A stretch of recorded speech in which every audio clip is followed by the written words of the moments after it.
அனைவருக்கும் வணக்கம். இன்றைய தலைப்பு விருந்தோம்பல். விருந்து, விருந்தினர், விருந்தோம்பல் இதற்கெல்லாம் நாம் தவறாக அர்த்தம் புரிந்து வைத்திருக்கிறோம். விருந்து என்றால் புதியது என்று தொல்காப்பியத்தில் இடம்பெறுகிறது.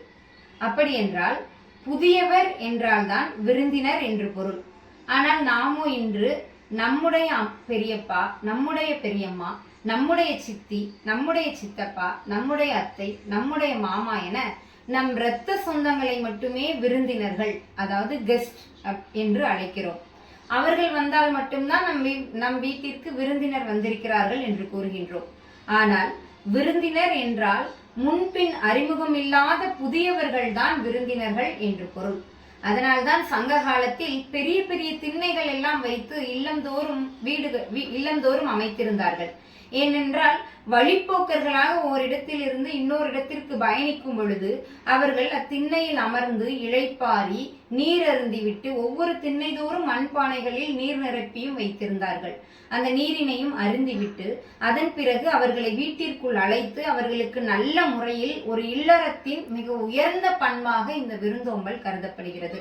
ஒரு கணவனும் மனைவியும் இன்முகத்தோடு வந்து அந்த விருந்தினர்களை உபசரித்து அவர்களுக்கு நல்ல முறையில் விருந்தோம்பி அவர்களை வாசல் வரை வந்து அனுப்பி வைப்பார்களாம்.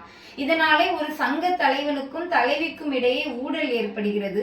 அப்பொழுது அந்த தலைவன் இந்நேரத்தில் நம் வீட்டிற்கு யாரேனும் விருந்தினர்கள் வரமாட்டார்களா என ஏங்குவானாம். ஏனென்றால் அந்த தலைவியோடு சேர்ந்து இன்முகத்தோடு அந்த விருந்தினர்களை வரவேற்று தானும் அவர்களுக்கு விருந்து உபசரிக்க வேண்டும் என்று எண்ணுகிறான். இப்படிப்பட்ட விருந்தினர்களை உபசரிக்கும் பண்பு நம்முடைய பழந்தமிழர்களிடையே காணப்பட்டது. இதனை அடிப்படையாக வைத்துதான் நம்முடைய வள்ளுவ பெருந்தகை மோப்ப குழையும் அனிச்சம் முகம் திரிந்து நோக்க குழையும் விருந்து என்று மிகவும் அருமையாக பதிவு செய்துள்ளார். அனிச்சமலர், அதாவது அனிச்சமலர் என்பது மிகவும் மென்மையான தன்மை கொண்ட ஒரு மலர் என்று கூறலாம். இப்போ நம்ம முல்லை மலர் இருக்கிறது, மல்லிகை மலர் இருக்கிறது, ரோஜா மலர் இருக்கிறது, தாமரை மலர் இருக்கிறது. இப்படியாக எண்ணற்ற வகையான மலர்கள் இருக்கின்றன.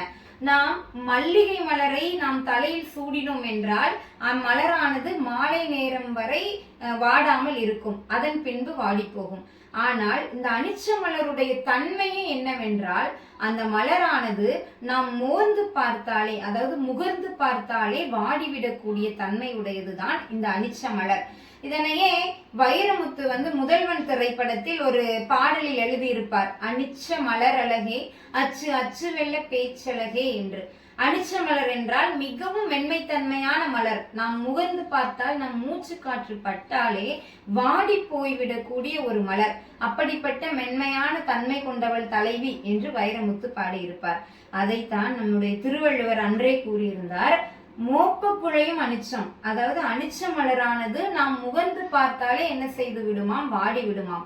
அதே போல நம் வீட்டிற்கு வரக்கூடிய விருந்தினர்களை நோக்க குழையும் விருந்து, அதாவது விருந்தினர் வந்தாலே என்ன செய்ய வேண்டும், முக மலர்ச்சியோடு அவர்களை வரவேற்க வேண்டும். அதை விட்டுவிட்டு ஐயையோ வந்து விட்டார்களா என்றெல்லாம் முகம் சுளித்தோ சற்று முகம் கோணியோ அவர்களை ஒரு பார்வை பார்த்தாலே அவர்களுடைய உள்ளம் வாடி விடுமாம். அதனால்தான் அந்த விருந்தினர்களை மிகவும் அன்போடும் அரவணைப்போடும் அவர்களை அழைத்து அவர்களுக்கு தேவையான எல்லாவற்றையும் கொடுத்து அவர்களை அனுப்பி வைப்பார்களாம். அந்த பெருஞ்சித்திரனாரிடம், குமணன் மன்னனிடம் பெருஞ்சித்திரனார் சென்றிருப்பார். அப்பொழுது அவன் நிறைய பொன்னையும் பொருளையும் பரிசாக கொடுத்திருப்பான். அவர் அதை கொண்டு தன் மனைவியிடம் கொடுத்து விட்டு அவர் கூறுவார், நீ உனக்கு யார் யாரெல்லாம் உதவினார்களோ, யார் யாரெல்லாம் முன்பின் அறிமுகம் இல்லாதவர்களோ, நம்முடைய கிளைஞர்கள் உறவினர்கள் எல்லோருக்கும் இந்த பொன்னையும் பொருளையும் அள்ளி கொடுப்பாயாக என்று கூறியிருப்பார் அவருடைய மனைவியிடம். அந்த அளவுக்கு நம்முடைய பண்பாடானது பிறருக்கு கொடுத்து உதவக்கூடிய ஒரு நோக்கோடு தான் இருந்தது. சிலப்பதிகாரத்தில் இளங்கோவடிகள் கூட பதிவு செய்திருப்பார். கண்ணகியை விட்டு கோவலன் பிரிந்து மாதவியிடம் சென்று விடுவான். அப்பொழுது கண்ணகி தன்னுடைய கணவனை எண்ணி வருந்தி வாடுகின்றாள். தன் கணவன் இல்லாமல் தான் எப்படி இல்லற வாழ்க்கை வாழ்வேன் என்று வருந்தி கொண்டிருக்கக்கூடிய கண்ணகி அந்த நேரத்தில் அவள் மிகவும் வருந்துவது என்னவென்றால், ஐயோ என் வீட்டிற்கு வரக்கூடிய விருந்தினர்களை என்னால் உபசரிக்க முடியாதே என்று வருந்துகிறாளாம். ஏனென்றால் ஒரு கணவனும் மனைவியும் இன்முகத்தோடு ஒரு விருந்தினரை உபசரிப்பதுதான் நம்முடைய தமிழர் பாங்கு.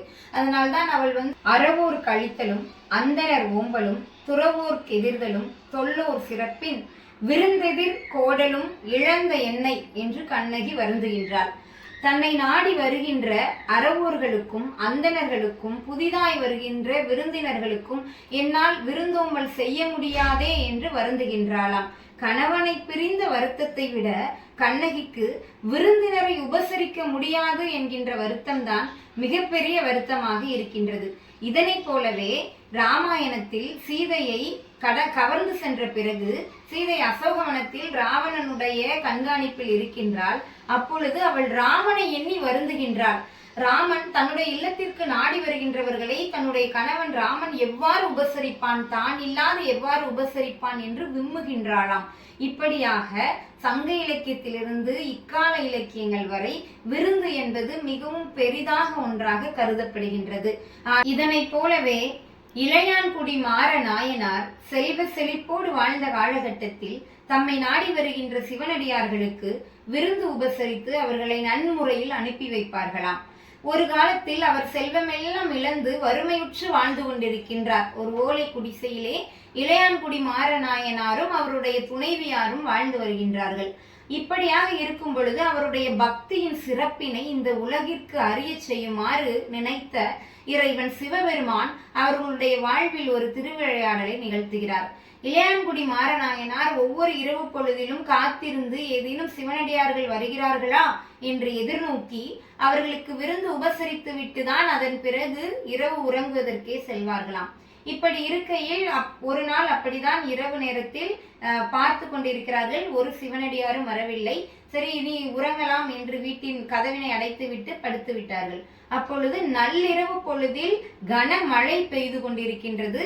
அந்த சிவபெருமானே சிவனடியார் வேடத்தில் இவருடைய வீட்டின் கதவை தட்டுகின்றார்.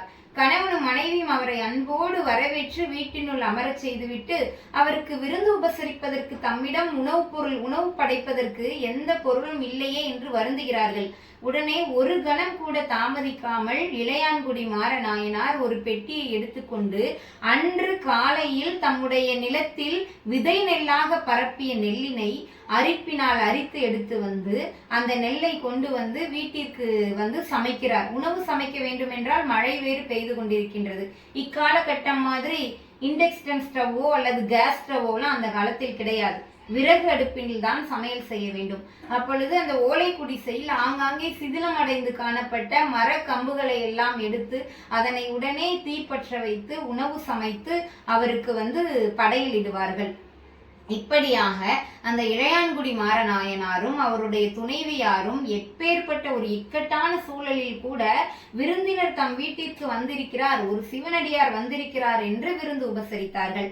ஆனால் இன்று நம் உறவினர்கள் நம் வீட்டிற்கு வந்தால் கூட அவர்களை உபசரிப்பதற்கு நமக்கு சிரமமாக இருக்கின்றது. இவ்வாறாக விருந்தோம்பல் என்பது இன்றைய காலகட்டத்தில் அருகிக்கொண்டே வருகின்றது எனலாம். நாம் வீட்டிற்கு வரக்கூடிய யாரையேனும் கதவை தட்டினால் கூட தலையை மட்டும் வெளியே எட்டி பார்த்துவிட்டு பதில் சொல்லி அனுப்பி வைத்து விடுகிறோம். புதிதாக அறிமுகமில்லாத ஒரு நபருக்கு நாம் உதவி செய்வதற்கு பல சிந்தனைகள் சிந்திக்கின்றோம். இவற்றையெல்லாம் விடுத்து அன்பினை விதைப்போம், அனைவருக்கும் விருந்தோம்பல் செய்வோம். அடுத்த ஒரு நல்ல செய்தியோடு உங்களை சந்திக்கின்றேன். நம்முடைய ழகரம் சேனலை சப்ஸ்கிரைப் செய்து கொள்ளுங்கள் என்று கூறி விடைபெறுகிறேன். நன்றி, வணக்கம்.